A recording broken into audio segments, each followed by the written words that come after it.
Nosso programa está de volta, rapidinho, né? E agora a gente vai conversar um pouco sobre a nossa saúde. Aliás, um tema que, nesse exato momento, muita gente está querendo ouvir, querendo entender melhor. Até porque passamos as férias, as festas, e aí os quilinhos vêm, né? E vem com tudo. Ou então você é daqueles que não saiu da dieta, mas não consegue emagrecer de jeito nenhum. Por que é que a gente não consegue emagrecer? Vamos tentar entender isso tudo? Eu hoje recebo a doutora Márcia Tornavoy, muito obrigada pela sua presença.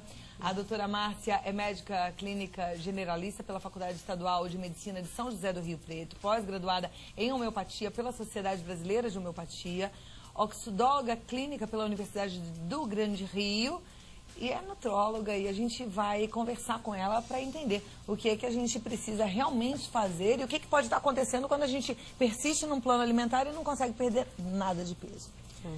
Existem algumas causas, né? Então, na minha clínica, eu tenho reparado assim, que existem algumas causas que eu numerei até para a gente conversar aqui, que são bastante comuns e as pessoas têm pouco olhar para essas causas, né? A primeira delas, que é o problema de tireoide, as pessoas olham um pouco mais, porque tem um pouco mais de controle, né? Um pouco mais de pedido de exames sobre isso. E é o hipotireoidismo, né? Que quando a tireoide tem deficiência de produção de alguns hormônios e essa deficiência é a dificuldade da tireoide de funcionamento e é ela que distribui para o corpo as mensagens de como se gastar energia ou de como essa energia deve ser armazenada ou gasta, dependendo dos sintomas que a pessoa tem, dependendo da característica. Via de regra, quando a pessoa tem o hormônio da tireoide baixo, né? Ela tem o hormônio da hipófise alto, que é um TSH, é um teste simples de sangue que se faz, né? Mas a pessoa às vezes é subclínica, não aparece muito no exame clínico isso. Porém, ela tem os sintomas: fadiga, cansaço, perda de cabelo, as unhas fracas, a pele ressecada e fria, ganho de peso, né? E isso é importante, às vezes a pessoa não sabe e às vezes nunca fez os exames, ou mesmo no exame dando negativo, a pessoa tem os sintomas, isso precisa ser avaliado e tratado. Essa é a primeira das razões. Normalmente o hipotireoidismo tem uma causa genética ou ele pode acontecer numa determinada fase da vida? O hipotireoidismo, no dia de regra, ocorre na fase dos 30 aos 50 anos, especialmente em mulheres, 20% nas mulheres, 10% nos homens da população. E, via de regra, a causa é autoimune, que é uma tireoidite Hashimoto. Porém, existem inúmeras outras causas, que podem, inclusive, ser por outras doenças genéticas. O hipotireoidismo pode ser secundário, e ele pode ser por uma inflamação da glândula, ele pode ser por um nódulo que a pessoa venha desenvolver na glândula, mas comumente é uma tireoidite Hashimoto, que é uma inflamação primária que vai destruindo a glândula aos poucos. Não é grave, é tratável, é diagnosticável facilmente, né, ou pelo exame ou pela clínica. Então as pessoas que estão com esses sintomas, sim, engordando, com cansaço, queda de cabelo, pele ressecada, devem procurar um médico, porque pode ser um hipotireoidismo e aí dá para controlar, né? Com certeza. E o hipotireoidismo não controlado faria com que a pessoa engordasse mais e esses sintomas fossem ficando cada vez mais fortes. Cada vez mais forte, inclusive complicando-se com o tempo com problemas cardíacos, com problemas mais graves. Né? Bom, temos outros problemas, outras possíveis causas para um não emagrecimento, né? Qual seria uma segunda causa importante? Então, a segunda causa seria a parte de toxinas no corpo, né?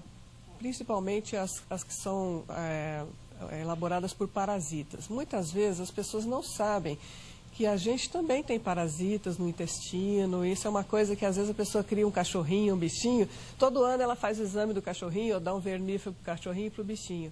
Mas as pessoas não têm muito esse hábito de ver nelas. A gente come folhas, água, comidas, e via de regra existe uma contaminação.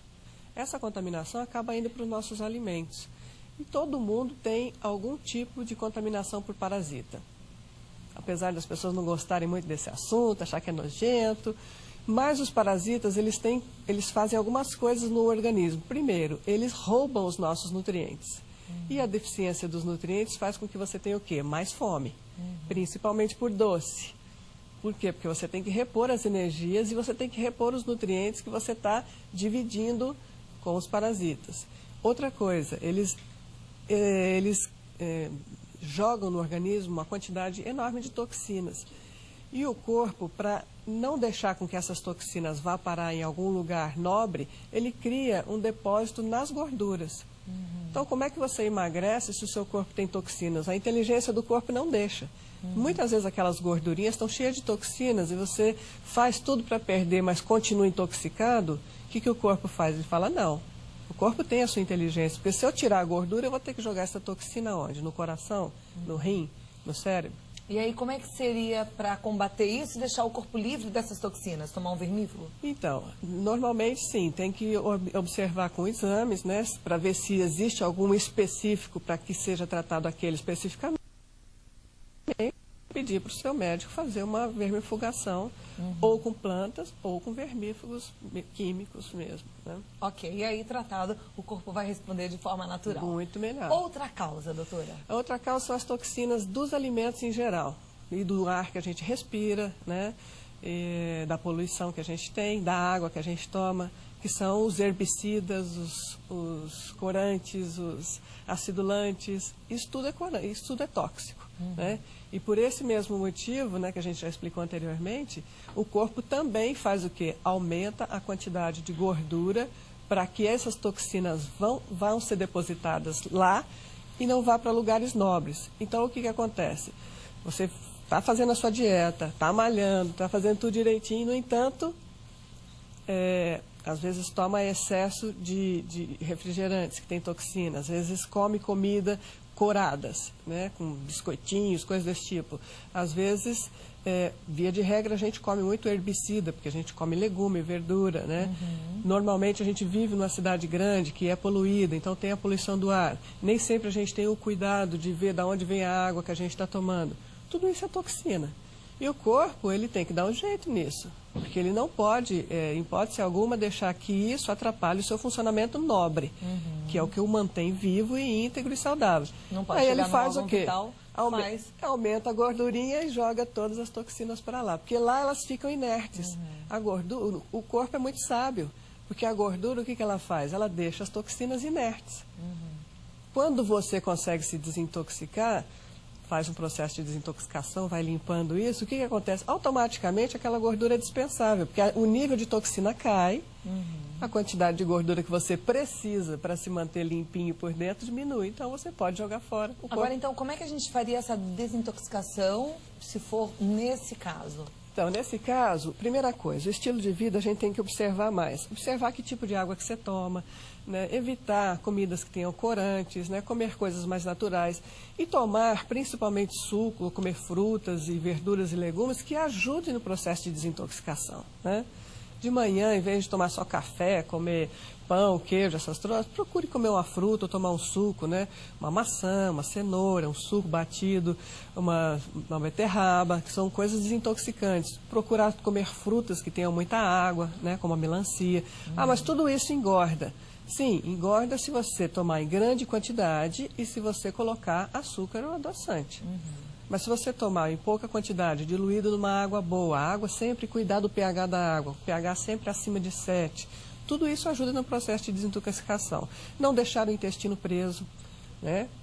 O intestino tem que estar funcionando sempre, porque também ajuda o processo de intoxicação, essa coisa do intestino. Você come aquele monte de toxina, ele fica tudo parado ali.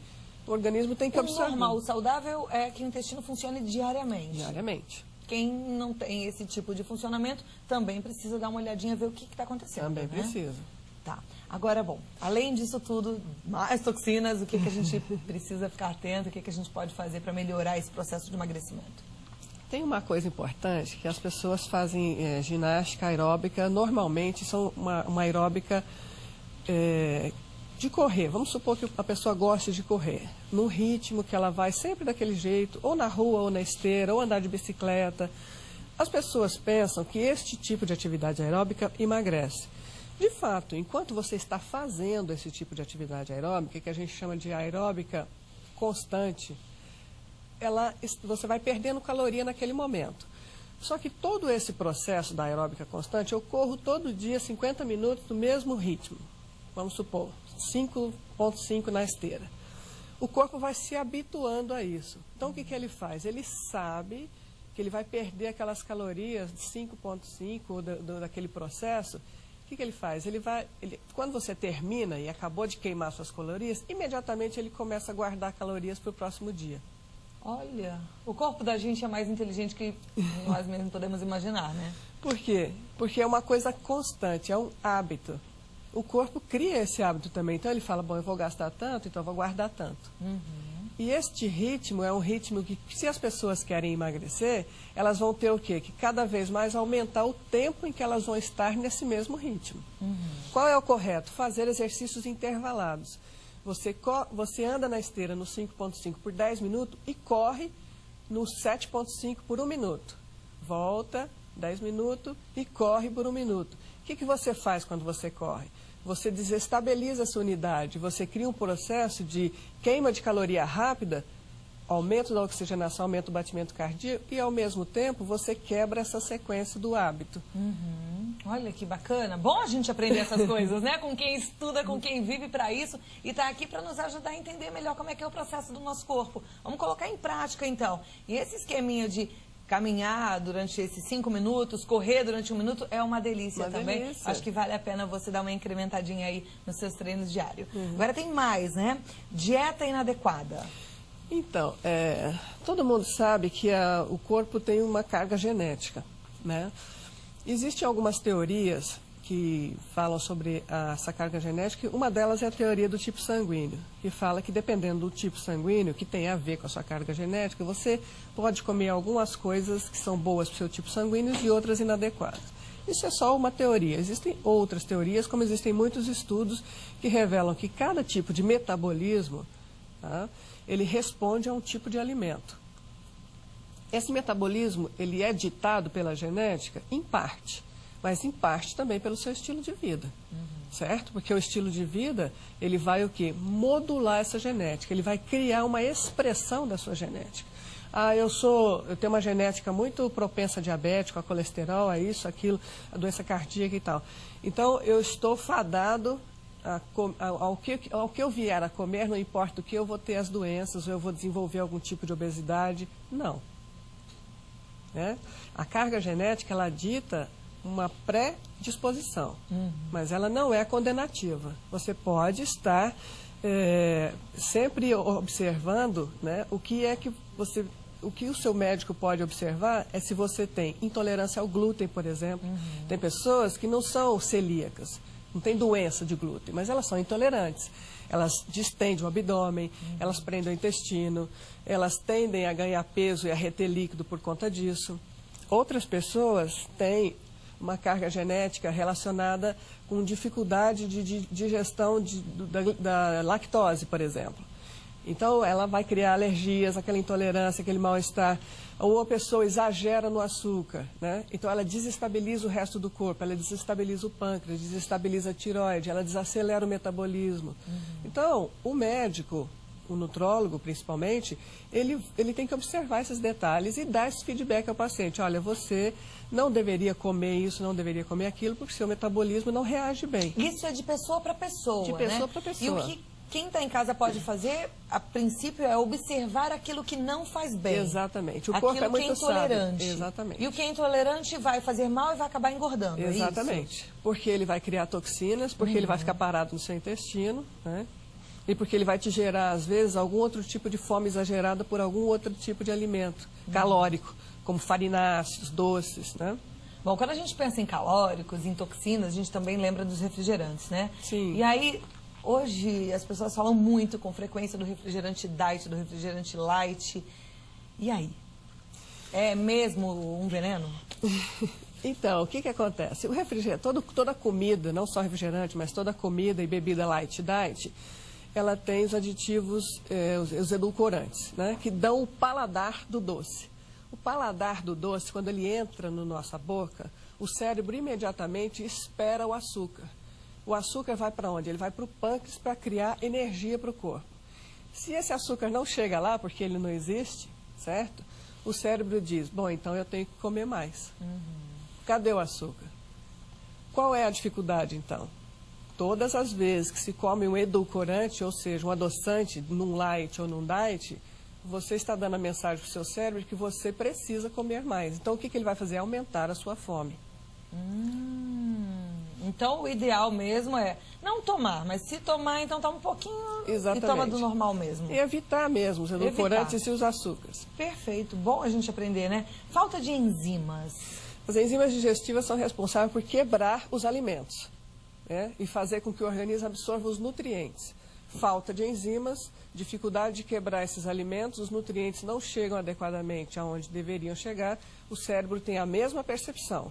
Estou com fome, não comi o suficiente, não tenho energia o suficiente, vou comer mais. O que são as enzimas? As enzimas digestivas são produzidas na boca, né? Em primeiro lugar, quando a gente mastiga, elas vão quebrando os alimentos e elas vão já tirando os nutrientes. Quando a gente engole, elas chegam no estômago, então tem a parte das enzimas biliares, que vão ajudar a quebrar mais ainda, quebrar as gorduras e tudo, transformar tudo isso em pequenas partes para o nosso intestino poder absorver os nutrientes. Tá? Então, via de regra, a pessoa, quando tem aquela fome estranha, assim, fala, gente, mas eu acabei de comer, por que eu estou com fome ainda? Coisa mais estranha, né? E às vezes as pessoas comem e vão adquirindo peso por conta, às vezes, simplesmente porque não tem a quantidade adequada de enzimas digestivas, ou geneticamente, né? Porque tem dificuldade genética. Tem conserto para isso? Tem conserto para isso. Tanto alimentar, você pode usar algumas frutas como abacaxi, mamão, que são ricas em enzimas, quanto em cápsulas, né? Por reposição de enzimas. Perfeito. Ainda temos aqui alguns outros fatores que você já enumerou, né? A flora intestinal, mas a gente já falou um pouquinho dela. Isso, a flora intestinal tem essa coisa agora, estão começando a descobrir, né? Que algumas bactérias, elas ajudam também no processo da pessoa ter um tipo de obesidade. Fizeram, inclusive, alguns testes com camundongo, retiraram a flora intestinal de um camundongo gordo e puseram no magro. O magro engordou. Então, parece que está sendo comprovado que essas bactérias, né, que são, via de regras, elas crescem dentro de uma dieta calórica, principalmente com pouca fibra e com muita gordura, tá? Então, a pouca fibra e a muita gordura facilita com que essas bactérias se proliferem. Então, pode fazer com que você venha ter a tendência a engordar, mesmo que você não tenha genética para isso. E a gente conserta essa flora intestinal como? Da mesma forma, fazendo uma dieta com mais fibra, menos gordura e muitas vezes tendo que repor bactérias boas, bífidos ativos bons para o intestino, que vão combater os ruins. Os lactobacilos. Isso, exatamente. Ok. Tem mais um fator aqui, são drogas. Então, muitas vezes, medicamentos de uso constante, né? Os cardiológicos, né? As pessoas que têm hipertensão, os diabéticos, as pessoas que têm problemas psiquiátricos, tomam antipsicótico, às vezes antidepressivos. Muitas vezes essas drogas, ou sozinhas ou em conjunto, elas ajudam a engordar. Elas criam um processo também de falta de saciedade, né? Ajuda a reter líquido, ajuda a pessoa a ter... E muitas vezes pelo mesmo motivo de antes que a gente falou, ter onde depositar as toxinas, né?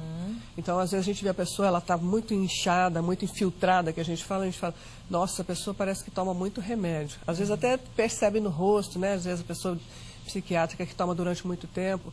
Isso também o nutrólogo pode consertar, né? Fazer associações diferentes, substituir algumas coisas, né? Mudar alguma alimentação que melhore. E você colocou aqui na listinha que, por fim, a falta de apoio, né? Mas a gente vai falar um pouquinho sobre esse apoio, sobre a participação da família nesse processo daqui a pouquinho, tá bom? Tá ótimo. Olha, o assunto é importante, hein? Tá bom. Olha que aula que a gente está tendo. Isso é oportunidade, né? E a gente continua já, viu? Daqui a 2 minutinhos você vai ter muitas respostas para entender como é que você pode fazer o seu corpo funcionar ainda melhor. Mas Vida Melhor está de volta, estou conversando com a doutora Márcia Tornavoz sobre as dificuldades para emagrecer. Olha aí, você que tem dificuldade para emagrecer, presta atenção, se você não está vendo o programa desde o comecinho, a doutora Márcia identificou 10 problemas e a gente já falou um pouquinho sobre eles. Então, o problema na tireoide, os parasitas, acúmulo excessivo de toxina no corpo, exercício aeróbico incorreto, dieta inadequada, bebida light diet, falta de enzimas, a flora intestinal, drogas, medicamentos e falta de apoio. É isso mesmo, né? A gente tem que tomar cuidado com tudo isso, mas não pode deixar de contar com o apoio da família, de quem está em volta. Por que isso é tão importante? Em primeiro lugar, a pessoa tem que ter uma meta, né? Ela tem que pensar que ela também precisa de apoio dos profissionais de saúde. Para isso, a família tem que apoiar. Porque muitas vezes a pessoa, ela acha que ela pode perder peso sozinha, ela se desanima, ela fica deprimida, a família precisa, os amigos, né, dar uma força, procura o médico, vai a nutricionista, procura fazer direito, né, dá uma força. Os profissionais de saúde são importantes, porque eles vão fazer a orientação do método, vão fazer os exames, vão criar todo um processo para ajudar para evitar que esses problemas todos que nós citamos aqui dificulte o emagrecimento. E orientar a pessoa para que ela deslanche. Né? Porque não é dormir acima do peso e acordar magro, né? Dormiu gordo, acordou magro, não existe. Sim, tem que ter meta. Dia após o outro tem que ter meta, né? Tem que ter meta, e paciência, ritmo, né, doutora? Sim. Bom, temos algumas perguntinhas aqui. O Bruno Souza, de Jundiaí, ele disse que há 3 meses cortou tudo que fazia mal. E agora ele faz uma dieta à base de saladas. No primeiro mês ele até conseguiu eliminar um bom peso, mas nos 2 seguintes ele voltou a sentir a fome que ele tinha antes da dieta. Aí ele pergunta o que pode estar acontecendo. Então, é complicado, porque as saladas, elas não têm todos os nutrientes. E é como a gente disse, um dos motivos do corpo sentir fome é por falta de nutrientes. O corpo tem a sua inteligência, ele vai fazer você comer. Por isso a dieta tem que ser equilibrada. 6 refeições por dia, café da manhã, lanche do meio do dia, almoço, lanche da tarde, jantar e a ceia da noite. Não dá para você comer salada o dia todo. Você pode diminuir, sim, os carboidratos refinados, comer muito menos carboidrato e principalmente aqueles que são integrais, porque eles ficam mais tempo no organismo para ser absorvido. Comer proteína é importante, não pode deixar de comer proteína, seja ela animal ou vegetal, mas comer proteína e as saladas e os vegetais. Você pode até tirar uma semana o resto dos alimentos, até para dar uma desintoxicada, eu vou ficar só com salada uma semana, vou dar uma desintoxicada, ótimo. Porém, não pode deixar de fazer todas as refeições, certo? Comer frutas nos intervalos das refeições, metade de uma fruta que seja.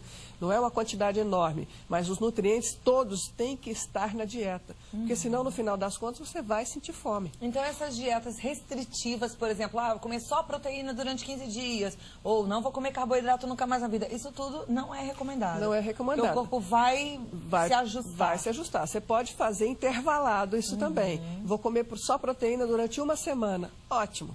Dá para comer. Aí, na próxima semana, eu como proteína com verduras. Ótimo, você já está repondo vitaminas ali. O corpo já vai perceber, não, então eu não estou passando fome, eu estou tendo aqui alguma verdura. O intestino já vai funcionar melhor, você já vai conseguir desintoxicar mais. Na outra semana, então eu vou ficar 3 dias com a proteína e como um dia durante a semana eu como um pedaço de carboidrato. Ou em uma refeição do dia eu como um pouco de carboidrato. Então, não pode deixar de faltar nenhum dos nutrientes da dieta, porque senão o corpo vai sentir fome, sim. Perfeito. O Márcio Tavares, é de Chapecó, Santa Catarina, ele diz que optou por fazer academia, mas em 5 meses não conseguiu perder peso. Sente que os exercícios não estão dando resultados. Aí ele fala o que é que pode estar acontecendo. Isso é realmente uma queixa muito constante. As pessoas falam, poxa, eu estou na academia e eu não perco 1 quilinho, né? Um dos motivos é esse, né? Ele pode estar fazendo aquele exercício constante em vez dos intervalados e o corpo já se adaptou. Ele tem que aumentar o tempo e tudo mais. Outra coisa importante é nunca fazer o mesmo tipo de musculação. Isso também tem que ser alternado. Cada dia da semana trabalhar um grupo muscular diferente, né? Agora, a aeróbica intervalada, isso é fundamental. É claro que se ele fizer só academia e comer um prato enorme de comida, também não dá. As coisas têm que correrem juntas, né? A pessoa tem que ter bom senso, diminuir a alimentação, aumentar o número de proteína, né? Porque aí ele vai criar músculo e perder gordura. Ok. A Marta Teixeira queria uma ajuda porque disse que o intestino dela não está funcionando bem. Ela come um pouco de tudo, mas em pequenas quantidades. O que ela pode fazer? Principalmente, as 2 frutas mais importantes para o intestino é o mamão e a ameixa preta. Importantíssimo. Ela pode, inclusive, colocar num copo d'água essa ameixa preta com uma colher de linhaça. No dia seguinte, ela toma essa água, come a ameixa preta e isso vai ajudar bastante. A Bianca Rodrigues quer saber se os suplementos multivitamínicos ajudam na saciedade, já que o corpo ficaria mais nutrido. Sim. Ajudam sim, porque às vezes a pessoa faz restrição alimentar, né? Por exemplo, essa da proteína. Aí, se ela toma suplemento de vitaminas, ela tem menos chance de vir a sentir muita fome. E a Selma Pires de Mauá, ela diz que o marido dela fuma demais, além de estar obeso. Tem várias crises de falta de ar, não consegue nem subir escada, que já passa mal. Ele tentou fazer dietas, inclusive acompanhado por endocrinologista, mas nada deu certo. Como é que ela pode ajudar o marido? Olha, levando no nutrólogo. Eu acho que talvez o nutrólogo consiga fazer com que ele perceba e consiga ver as nuances dessa dieta dele. E são duas coisas importantes que ele tem que fazer: ir ao nutrólogo e ir ao cardiologista. Porque o cardiologista vai observar essa parte respiratória dele e vai fazer algum tipo de medicação para que ele pare de fumar, né, e ajude ele a emagrecer também com o nutrólogo. É o apoio que você pode dar, né? Sim. Agora a vontade tem que ser dele mesmo, Lógico. dele entender que a vida é preciosa, que é um presente. Isso. E ele lutar por ela para ter qualidade de vida, viver bem, né? E olha, foi muito bom aprender mais contigo, conversar Obrigada. sobre esse assunto que incomoda tanta gente. Eu tenho certeza que você que está em casa também gostou e pôde aprender. Doutora Márcia Tornavoy, ela está no site www.drA. Márcia Tornavoy.